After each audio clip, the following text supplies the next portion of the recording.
Tukoy na ng Quezon City Police District o QCPD ang motorcycle rider na bumaril sa kanyang kapwa rider na nagmalasakit lamang sa mga tauhan ng Metro Manila Development Authority. Lumalabas din sa kuha ng CCTV. Abay, umangkas nitong sospek sa biktima bago niya gawin ang krimen. Mar Gabriel sa Balita Exclusive.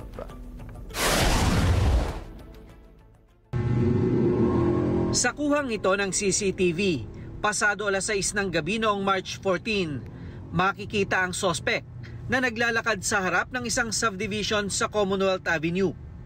Ilang minuto lang yan, matapos niyang takasan ng mga tauhan ng MMDA na sumita sa kanya sa kanto ng Sullivan Street.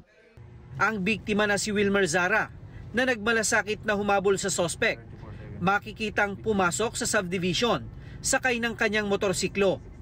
Pero nang hindi makita ang sospek, agad din siyang bumalik palabas. Gusto niyang iligaw yung naghahabol sa kanya na tao. So, iniwan niya yung motor niya, naglakad siya. So, etong victim, nagkataon talaga na palabas rin sa isang subdivision at nagkakitaan talaga sila dun sa Commonwealth Avenue rin. At yun, pinasakay niya. Sa isa pang anggulo ng CCTV, kita ang biktimang si Wilmer na angkas na sa kanyang motor ang sospek. Pero bago pa sila makalayo, biglang binaril ng sospek ang biktima.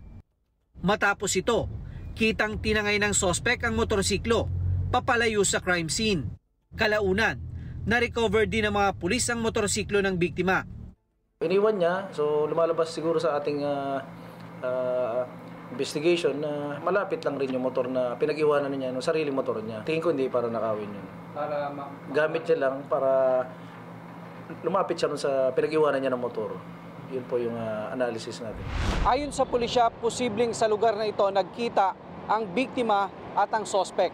Nakumbinsi niya ito na sumama sa kanya para isuko sa mga tauhan ng MMDA. Ang hindi niya alam, may dalang baril ang sospek.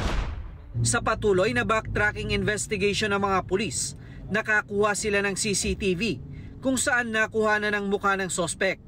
Suot niya ang kaparehong tsinelas at jacket nang sitahin siya ng mga MMDA. Isinasa ilalim na ito sa enhancement upang mas mapalinaw pa ang mukha ng sospek. Nasa 80% na po tayo sa investigation natin at ang gala lang namin ngayon is may enhance yung mukha ng tao. Ginawa yun sa asawa ko.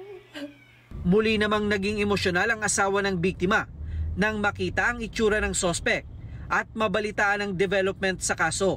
Hindi ko pa rin ma-explain kasi nandun nga po, malaki na yung pag-asa na mahuli na yung gumawa dun sa asawa ko. Pero hindi ko po alam kung ano mararamdaman ko kapag nakita ko na talaga siya. Ang dami kong tanong bakit ginawa niya yun sa asawa ko. Pero ang pinaka-iniisip ko po sa ngayon, malapit na siyang mahuli. 1 milyong piso na ang nakalaang pabuya para sa mga makakapagturo sa sospek.